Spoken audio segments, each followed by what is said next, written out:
हर हर महादेव दोस्तों, क्या आपने कभी सोचा है कि इस अनंत ब्रह्मांड में हमारी पृथ्वी के अलावा भी कहीं कोई और दुनिया हो सकती है? ऐसा स्थान जहां कोई अनोखी प्रजाति रहती हो? यह सवाल जितना चौंकाने वाला है, उतना ही रोमांचक भी। दोस्तों, सनातन धर्म की गहराई में झांकें तो पता चलता है कि यह संसार केवल एक नहीं, बल्कि अनगिनत है। हां, आपने सही सुना, अनेक संसार। और अगर आप सोच रहे हैं कि यह केवल धार्मिक मान्यता है, तो रुकिए, अब विज्ञान भी इस बात को मानने लगा है। मल्टीवर्स का कॉन्सेप्ट, यानी एक नहीं अरबों ब्रह्मांडों का अस्तित्व, अब वैज्ञानिकों के लिए भी चर्चा का विषय है। लेकिन क्या आपको पता है कि इस मल्टीवर्स का जिक्र हजारों साल पहले ही हमारे हिंदू धर्म के ग्रंथों में हो चुका है? जो बातें आज विज्ञान खोज रहा है, वो बातें हमारी प्राचीन संस्कृति और ग्रंथों ने सदियों पहले ही लिख दी थीं। तो आइए जानते हैं कि मल्टीवर्स के बारे में साइंस और सनातन धर्म क्या कहता है। एक, विष्णु पुराण में जिक्र भगवान विष्णु को परम पुरुष कहा जाता है, जो इस पूरे ब्रह्मांड के पालन करता है।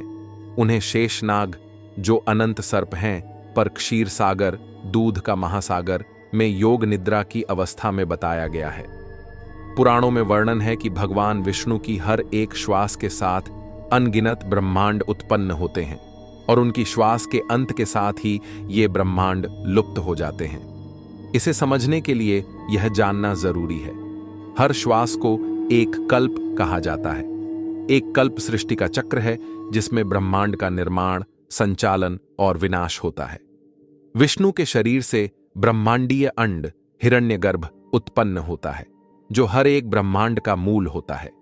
ब्रह्मांड का निर्माण उनकी योग माया शक्ति और महाविष्णु के माध्यम से होता है। यदि इसे आधुनिक विज्ञान से जोड़ा जाए तो यह बिग बैंग, सृष्टि का प्रारंभ, और बिग क्रंच, सृष्टि का विनाश, के सिद्धांत से मेल खाता है। हर ब्रह्मांड एक जन्म और मरण के चक्र से गुजरता है, जो विष्णु के श्वास के विचार से मेल खाता है। इस प्रकार विष्णु पुराण और भागवत पुराण में वर्णित यह कथा न केवल गहरी आध्यात्मिक शिक्षा प्रदान करती है, बल्कि सृष्टि के विज्ञान और अनंतता की ओर इशारा करती है। यह साइक्लिक यूनिवर्स के सिद्धांत से मेल खाता है, जिसमें ब्रह्मांड बार बार बनते और नष्ट होते हैं।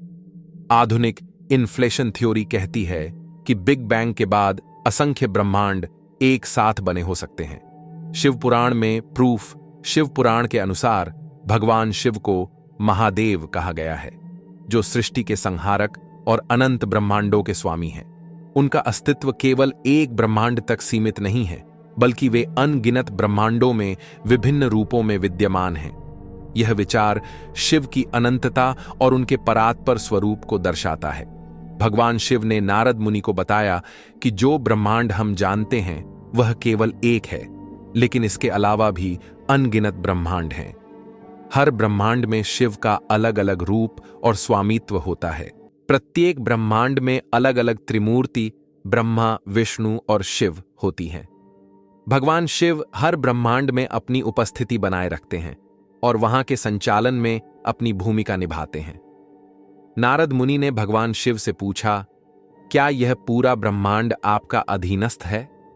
भगवान शिव ने मुस्कुराते हुए उत्तर दिया, यह केवल एक ब्रह्मांड है जिसे तुम देख सकते हो, लेकिन इससे परे भी अनगिनत ब्रह्मांड हैं। हर ब्रह्मांड में मेरी सत्ता है और अलग अलग स्वरूप में मैं वहां विद्यमान हूं। शिव ने यह भी कहा कि उनकी महिमा और स्वरूप को समझना किसी के लिए भी संभव नहीं है। यह संवाद भगवान शिव की अनंतता और उनकी महिमा को समझाने के लिए किया गया है। क्वांटम फिजिक्स के अनुसार हर घटना के कई संभावित परिणाम हो सकते हैं और हर संभावना एक नए ब्रह्मांड को जन्म दे सकती है। इसे मैनी वर्ल्ड्स इंटरप्रिटेशन कहा जाता है, जहां हर निर्णय या घटना एक अलग ब्रह्मांड का निर्माण करती है। उदाहरण, यदि आप एक निर्णय लेते हैं तो एक ब्रह्मांड में आप हां कहते हैं और दूसरे में ना। दोनों ब्रह्मांड समानांतर रूप से अस्तित्व में रहते हैं। भागवत पुराण में बताया गया है कि सृष्टि को 14 लोकों में विभाजित किया गया है।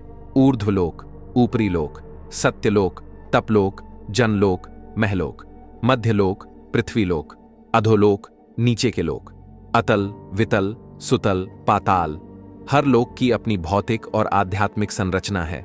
वहां का समय और वास्तविकता अलग है।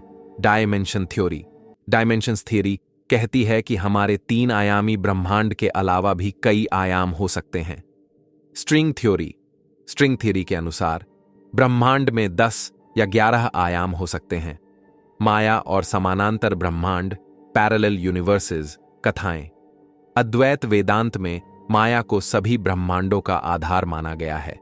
योग वासिष्ठ में समानांतर ब्रह्मांड का उल्लेख किया गया है।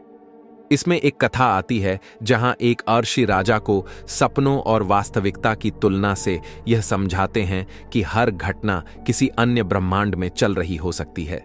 विज्ञान से मेल। क्वांटम मैकेनिक्स में समानांतर ब्रह्मांड पैरेलल यूनिवर्स का विचार आता है।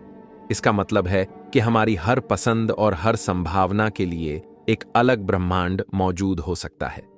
सुपरपोजिशन के सिद्धांत के अनुसार कण पार्टिकल्स एक समय में कई जगह हो सकते हैं, जो समानांतर ब्रह्मांड के विचार को समर्थन देता है। तो दोस्तों, क्या कहना है आपका इस बारे में? क्या मल्टीवर्स का कॉन्सेप्ट जो सनातन धर्म में बताया गया है, क्या वह विज्ञान से एडवांस है? अपनी राय कमेंट बॉक्स में बताएं। साथ ही इस वीडियो को एक लाइक करके चैनल को भी सब्सक्राइब करें।